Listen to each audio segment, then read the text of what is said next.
Tenho medo de Vossa Excelência, porque Vossa Excelência provoca em mim os instintos mais primitivos.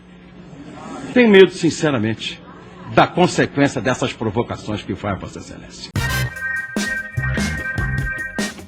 Fala, seus mal diagramados, a normalidade política nos proporciona esse clima modorrento de tramóias e discursos empolados de políticos homens, brancos e velhos, com seus cabelos a caju e ternos mal cortados. Aquela sensação de que se a economia vai bem e não tem nenhum latinazi na presidência ou ANCAP no Ministério da Fazenda, ninguém precisa saber do nome de juízo supremo ou do presidente da Comissão do Sistema Tributário, Orçamento e Finanças da Câmara dos Deputados. Quem é ela?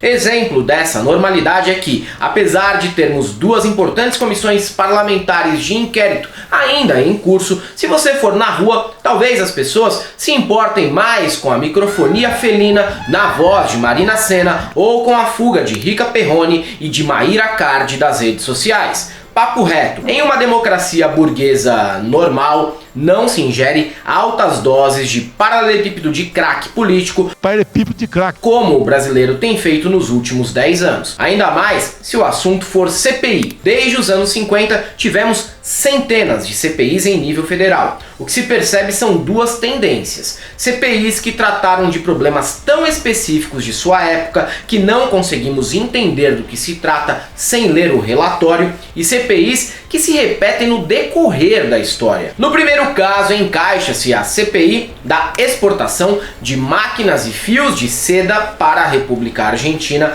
CPI da discriminação contra nordestinos, CPI Brasil-Polônia, CPI da indústria e do comércio de cimento, CPI do movimento separatista no estado do Acre e CPI das TVs Jovem Pan. Agora é fácil perceber que existem temas que sempre retornam. Se hoje temos a CPI das pirâmides financeiras, tivemos em 1950 a CPI das loterias e em 53 a dos jogos de azar. Em 1981 e 1991 tivemos CPIs sobre a fome no Brasil. Entre 87 e 90 tivemos 3 CPIs tratando de problemas referentes à soberania da Amazônia. Só sobre ONGs foram 3 CPIs desde os anos 2000. Sabe a atual e flopada CPI do MST, que só serviu para descobrirmos o gosto por orgânicos do vingador tóxico do agro, Ricardo Salles? Já foram 2 desde 2003. Detalhe, Arthur Virgílio e Onyx Lorenzoni foram os autores dessas CPIs. Imagine o nível amazônico de chorume que escorreu dessas comissões. Entendam, CPI é igual show do Iron Maiden no Brasil. Tem todo ano e você nem vai perceber caso não seja fã. Muito dessa sensação de indiferença vem da própria CPI da pandemia. Talvez pelo nosso enclausuramento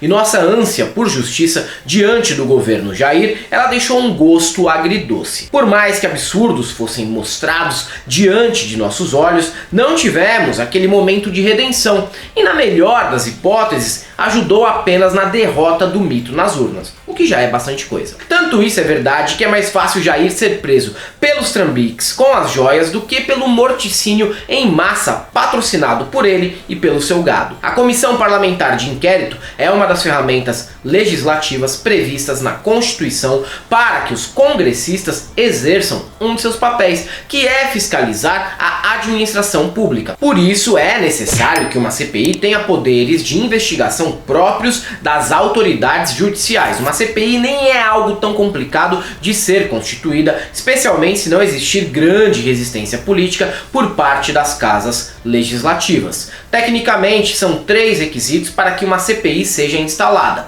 um objeto a ser investigado, a assinatura de 1/3 dos parlamentares, sendo 27 do Senado e 171 na Câmara, e um período determinado de funcionamento. Para dar prosseguimento aos inquéritos, as CPIs possuem os seguintes poderes: ouvir testemunhas, convidados e investigados, que podem ser até mesmo ministros de Estado, requisitar dados, informações e documentação de órgãos públicos, realizar investigações e audiências públicas em qualquer parte do território nacional. Bom exemplo disso pode ser visto no documentário O Grito das Prisões, resultado direto dos trabalhos da CPI do sistema carcerário. Além disso, a CPI pode quebrar sigilo bancário, fiscal e de dados dos envolvidos nas investigações. E por fim, uma CPI pode prender em flagrante delito, como no caso de uma testemunha sob o juramento de dizer a verdade, dar um falso testemunho. E por mais que os cracudos de política fiquem ansiosos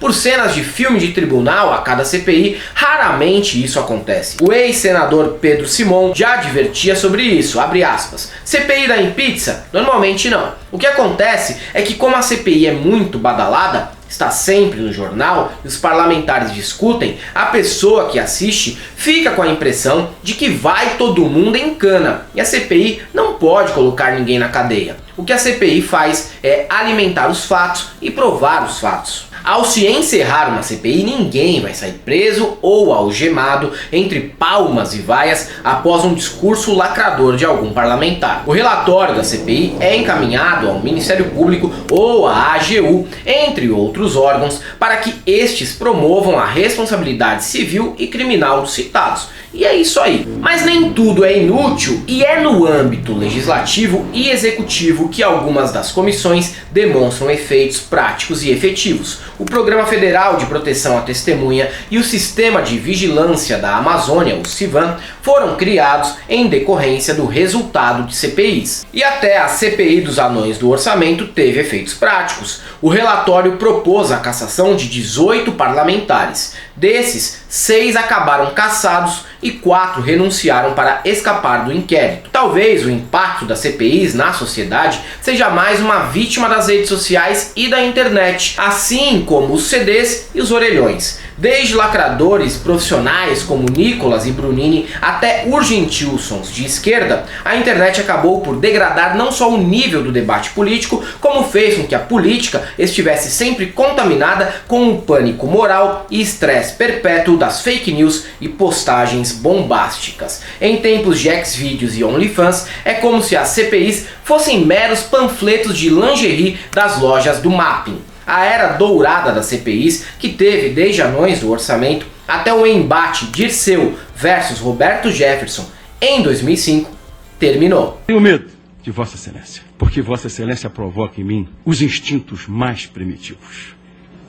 Tenho medo, sinceramente, da consequência dessas provocações que faz Vossa Excelência. Uma geração de congressistas influencers e viciados em cortes e lacradas gerou uma degradação irremediável dos debates no parlamento, assim como o filme novo da Marvel ou primeiro encontro marcado via Tinder. O melhor é, a partir de agora, abandonar as altas expectativas quanto às comissões parlamentares de inquérito. E é isso aí, galera. Para quem gosta do nosso canal, nós temos nosso apoio, seja membro Pix e Conta Jurídica, caso vocês queiram e possam fazer uma colaboração para que a gente continue a produzir conteúdo por aqui. Além do YouTube, estamos presentes também no Facebook, no Twitter, no Instagram e no TikTok, sigam a gente por lá. Não deixe de conhecer as nossas camisetas que estão disponíveis no site da El Cabriton e o nosso curso que está no ICL, o Instituto Conhecimento Liberta. E para todos aqueles que colocam muita fé nas CPIs ou aqueles que acreditam que sempre acaba em pizza, só temos uma coisa para te dizer: não passarão.